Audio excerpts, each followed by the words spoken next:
নির্বাচনের পরে নির্বাচিত দল তারা রাষ্ট্র ক্ষমতায় যাবে, নাকি নির্বাচিত সংসদ সদস্যরা সাংবিধানিক পরিষদের সদস্য হিসেবে 6 মাস সময় কাটাবে, যারা সংবিধান কাটাছেঁড়া করার কাজ করবে, আর রাষ্ট্র ক্ষমতায় প্রফেসর ইউনূসের এই সরকারই থাকবে?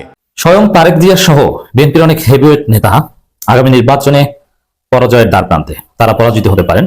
শেষ পর্যন্ত মাহমুদুর রহমান মান্নাও বিএনপির সঙ্গে সমঝোতার যে নির্বাচন, সেখান থেকে বেরিয়ে আসলেন। তিনি এককভাবে নির্বাচন করবেন। নাটকীয়ভাবে পুরো পরিস্থিতি বিএনপির বিরুদ্ধে চলে যাচ্ছে। বিএনপি এখন নিজেরা নিজেদের সান্ত্বনা দিয়ে ব্যর্থ চেষ্টা করে যাচ্ছে, সেটা আপনাদেরকে দেখাবো। অবশেষে জানা গেল হাদিকে হত্যার আগে শুটার ফয়সালকে 2,41,00,000 টাকা কে দিল। সিআইডি তদন্তে বেরিয়ে আসলো চাঞ্চল্যকর তথ্য। ইনকিলাব মঞ্চের মুখপাত্র শহীদ শরীফ ওসমান হাদির পরিবারকে সরকার 2 কোটি টাকা দিচ্ছে বলে জানিয়েছেন অর্থ উপদেষ্টা ডক্টর সালেউদ্দিন আহমেদ। দর্শক, খবর হচ্ছে এই যে বিদ্রোহী প্রার্থী হবার কারণে আরো 59 জনকে দল বহিষ্কার করেছে। এটা খারাপ কি ভালো, এটার দুই দিকই আছে। প্রিয় দর্শক, বর্তমান সময়ে বাংলাদেশের রাজনৈতিক প্রেক্ষাপট বা পরিস্থিতির উপর বিশ্লেষণ করে বা নির্ভর করে আপনাদের সামনে অতি গুরুত্বপূর্ণ কিছু ভিডিও ফুটেজ নিয়ে হাজির হয়েছি। এমনকি দর্শক, আমি আশা করছি ভিডিওর শুরুটা দেখেই বুঝতে পেরেছেন আজকের নিউজটি কতটা গুরুত্বপূর্ণ হতে যাচ্ছে বা কতটা গুরুত্বপূর্ণ হওয়ার সম্ভাবনা রয়েছে। তাই বলবো প্রিয় দর্শক, যারা ভিডিওটি অন করেছেন তারা ভিডিওটি না টেনে সম্পূর্ণ মনোযোগ সহকারে দেখবেন, তাহলেই বুঝতে পারবেন আজকের ভিডিওর মূল রহস্য বা আসল ঘটনাগুলো। তো প্রিয় দর্শক, চলুন দেখে আসি সেই আজকের কাঙ্ক্ষিত ভিডিওগুলো। তবে তার আগে বলবো, যারা এখন এই চ্যানেলটি সাবস্ক্রাইব করেননি তারা সাবস্ক্রাইব করে পাশে থাকা বেল আইকনটি বাজিয়ে দিবেন, আর যারা ইতিমধ্যে সাবস্ক্রাইব করে রেখেছেন তাদেরকে অসংখ্য ধন্যবাদ। তো চলুন দর্শক, আমরা একটা লাইক দিয়ে ধারাবাহিকভাবে ভিডিওর সকল বিস্তারিত আলোচনা দেখে আসি। স্বয়ং তারেক জিয়া সহ বিএনপির অনেক হেভিওয়েট নেতা আগামী নির্বাচনে পরাজয়ের দ্বার প্রান্তে, তারা পরাজিত হতে পারেন। তারেক রহমান 2টা আসন থেকে নির্বাচন করছেন, তার একটাই তিনি পরাজিত হতে পারেন, আর একটাই জিততে পারেন, যথেষ্ট সম্ভাবনা রয়েছে। এছাড়া মির্জা ফখরুল ইসলাম আলমগীর হারার সম্ভাবনা বেশি, সালাউদ্দিন আহমেদ হারতে পারেন, মির্জা আব্বাস হারতে পারেন, এরকম বিএনপির অনেক হেভিওয়েট নেতা হেরে যেতে পারেন। আমার একটা প্রেডিকশন হচ্ছে আগামী সংসদ হবে তারুণ্য ভিত্তিক সংসদ। হ্যাঁ, বিএনপির অনেক প্রার্থী থাকবে, বিএনপি নির্বাচনে ভালো করবে বা প্রফেসর ইউনূস একটা বিরাট সংখ্যক বিএনপির লোকজনদেরকে সংসদে যেতে দিবেন, বাট বিএনপির মধ্যেই তরুণরা সংসদের সংখ্যাগরিষ্ঠ হবে। বিএনপির মধ্যে অতি বৃদ্ধ বয়স্ক এরা অনেকে এই সংসদে যেতে পারবে না, অনিবার্যভাবে তারা হেরে যাবে।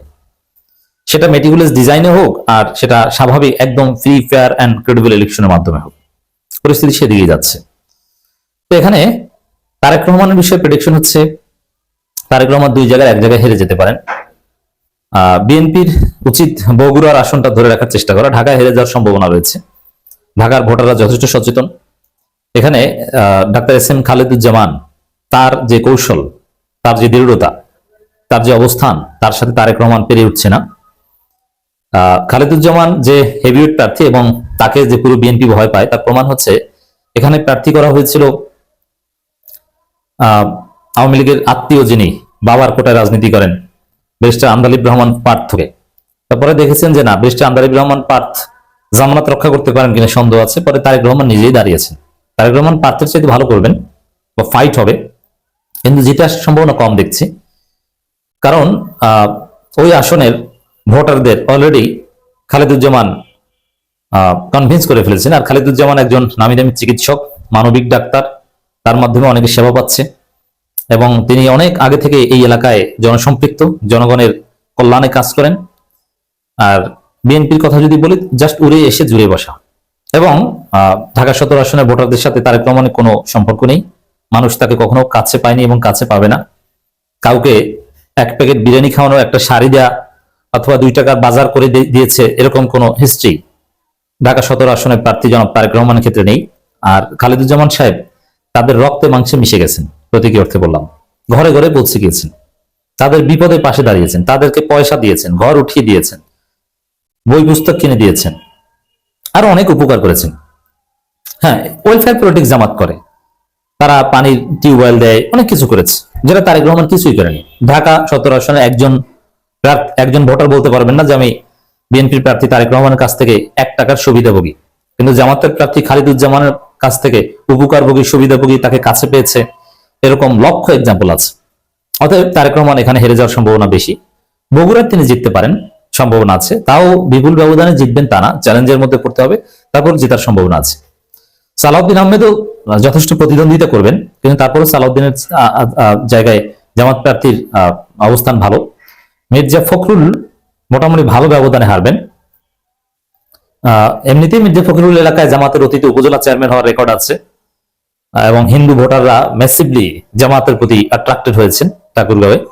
তো সেই জায়গায় মির্জা ফখরুল্লাহ চ্যালেঞ্জের মধ্যে পড়বেন বলে মনে হচ্ছে। তো জামাত এবার যে কতটা সিরিয়াস, বিশেষ করে তারেক রহমানের আসন বা এখানেও Jamaat is confident, Khaleduzzaman is very confident. তার একটা কথায় বিএনপি ভয় পেয়েছে, বিএনপি বলের লোকজন ভীত সন্ত্রস্ত হয়ে প্রচার করছে, ঢাকায় কোনো সিট দিব না, সব সাইজ হয়ে যাবে, নির্বাচনের আগে সব সাইজ হয়ে যাবে। এটা এস এম খালেদুজ্জামান বলছেন, এটা ভাইরাল হয়েছে, বিভিন্ন গণমাধ্যমও রিপোর্ট করছে এটা নিয়ে। তো এটার অর্থ কি? অনেকে নেগেটিভলি নিচ্ছেন, না এটা নেগেটিভলি নেওয়ার কিছু নেই। ঢাকায় কোনো সিট দিব না, এর মানে এই নয় যে ভোট চুরি করে, কার চুরি করে গায়ের জোরে জামাত জিতে যাবে না। এর অর্থ হচ্ছে যে আমরা প্রতিযোগিতা করে জনগণকে কনভিন্স করে আমাদের পক্ষে জনগণ ভোট দিবে, এটাই যে নির্বাচনী প্রচারণা যে টাইমটা, এর মধ্যে আমরাই জনগণকে কনভিন্স করতে পারবো প্রচারণার মাধ্যমে, বিএনপি পারবে না। দল তো মনে করছে দূর, এই সমস্ত পাত্তা দিলাম না, ধানের শিশির তো যথেষ্ট, এরকম মনোভাব থাকতে পারে কারো কারোর মধ্যে আছে। আপনার নেতা কর্মীদের মন ভাঙা এটা ভালো কাজ না, দল দুর্বল হয়। আর সবচেয়ে বড় কথা হলো যে আপনার প্রতিপক্ষ কিন্তু ঘাড়ের উপরে নিঃশ্বাস ফেলছে। দর্শক, খবর হচ্ছে এই যে বিদ্রোহী প্রার্থী হবার কারণে আরো 59 জনকে দল বহিষ্কার করেছে। এটা খারাপ কি ভালো, এটা দুই দিকই আছে। দলের শৃঙ্খলা ভঙ্গের কারণে করবে সত্য, আবার এটাও সত্য যে তারেক রহমান এত বছর পর আসার পর এটা কনভিন্স করা গেল না, এটা আমার মানতে কষ্ট হচ্ছে। চেষ্টা করা হলে আরো অনেকে বসে পড়তেন, কিন্তু তারেক রহমানের সামনাসামনি তো করা গেল না অনেককে, আমি নিজেও জানি, সেটা আমি আর একটা ভিডিওতে বলেছি। যারা প্রার্থী হচ্ছেন খেয়াল করেন, জানে যে দল বহিষ্কার করতে পারে, তারপরও প্রার্থী হচ্ছেন মানে তারা কনফিডেন্ট। এটা না বোঝার তো কোনো কারণ নেই। এদেরকে ডাকলে, হ্যাঁ আমি মনে করি যে 100% তারা সব, এত প্রায় 90-95 জন বিদ্রোহী প্রার্থী, তারা মানে 100% বসানো সম্ভব হতো না, কিন্তু আমি বিশ্বাস করি 15-20 জন বাদে বাকি সবাইকে বসানো যেত। মামুন হাসান বা হাসান মামুন ওই পিরোজপুরে নূরের আসনে, তাকে হয়তো সে কনফিডেন্ট আত্মবিশ্বাসী শুনতো না। ফিরোজ নামে রাশেদের আমি জানি যে হয়তো রিকোয়েস্ট করলে হয়তো, রবিন ফারান্না হয়তো শুনতো না, সে খুব ডিসাইডেড ছিল, কনফিডেন্ট। তো এই সব মিলায় আমি তো 10-15 জনের বেশি দেখি না। বাকিদেরকে অ্যাটলিস্ট তারা তো রাজনীতি করে, তাদের একটা সম্মানজনক মানে সরে আসাটা হইতে পারত। যদি খুব সুন্দর করে সংগঠিতভাবে তাদেরকে ঢাকায় এনে যদি তারেক রহমানের কাছে প্রত্যেকের যদি 1 মিনিট 2 মিনিট করে মুখোমুখি করা হতো, তারেক রহমানের সামনে আসলে আমার বিশ্বাস তারা করত। কিন্তু দল তো মনে করছে দূর, এই সমস্ত পাত্তা দিলাম না, ধানের শিশির তো যথেষ্ট, এরকম মনোভাব থাকতে পারে কারো কারোর মধ্যে আছে। আমি কিছুটা টের পেয়েছি, সেই জন্যই বললাম আত্মবিশ্বাসের সাথে যেভাবে তাদেরকে একটু সমীহ করে, অসুবিধা তো নেই, আপনি সমীহ করেন, আপনার বড় একটা ঝুঁকি থেকে আপনি উদ্ধার পেতে পারেন, সেজন্য আপনি করবেন না। আর কাকে করছেন? বিজেপি তো দলের নেতা কর্মী।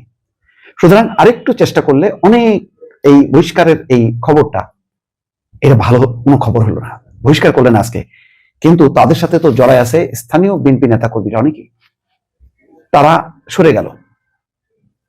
আপনার নেতা কর্মীদের মন ভাঙা এটা ভালো কাজ না, দল দুর্বল হয়। আর সবচেয়ে বড় কথা হলো যে আপনার প্রতিপক্ষ কিন্তু ঘাড়ের উপরে নিঃশ্বাস ফেলছে। এই অবস্থায় নিজেদের সাংগঠনিক ব্যর্থতা মানে সেটাকে চাপা দিয়ে তাদেরকে বহিষ্কার করার মধ্য দিয়ে আত্মতৃপ্তি নেই, এবং এটা ভালো কোনো কাজ হলো না। আমি খুব কনফিডেন্টলি এটা বললাম, এটা কোনো ভালো কাজ হলো না। এত বিপুল সংখ্যক বিদ্রোহী প্রার্থী থাকাটা এবং এত বিপুল সংখ্যক নেতাকর্মীকে বহিষ্কার করা, আমি জানি যে আপনার সেই চেষ্টাটা যদি থাকতো একদম ধারাবাহিকভাবে, অনেকে তো ফোনই করা হয়নি, তার একটা বিপুল ইয়ে আছে, নেতা কর্মীরা তাদেরকে মানে বেরোতে দিচ্ছে না, যে না আপনাকে উইথড্র করা যাবে না, নির্বাচন করতে হবে, স্বতন্ত্র করে না, আমরা জিতে আনবো।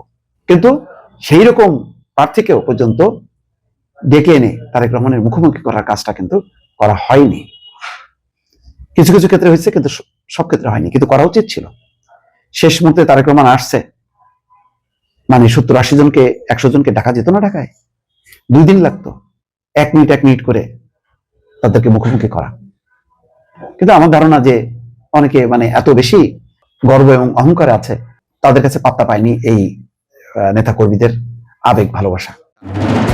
ত্রয়োদশ জাতীয় সংসদ নির্বাচনের প্রতীক বরাদ্দের পর আগামীকাল থেকে আনুষ্ঠানিক প্রচার শুরু হচ্ছে। তবে এরই মধ্যে নির্বাচনে কালো টাকা ও অবৈধ অস্ত্রের ব্যবহারের অভিযোগ তুলেছেন প্রার্থীরা। প্রিয় দর্শক, আমি আশা করছি ভিডিওটি সম্পূর্ণ মনোযোগ সহকারে দেখেছেন। সেই সাথে ভিডিও সম্পর্কিত কোনো তথ্য বা মতামত থাকলে কমেন্ট বক্সে জানিয়ে যাবেন। আজকের মতন এখানে শেষ করছি, ফিরে আসছি আগামী দিনে নতুন একটি টপিক নিয়ে।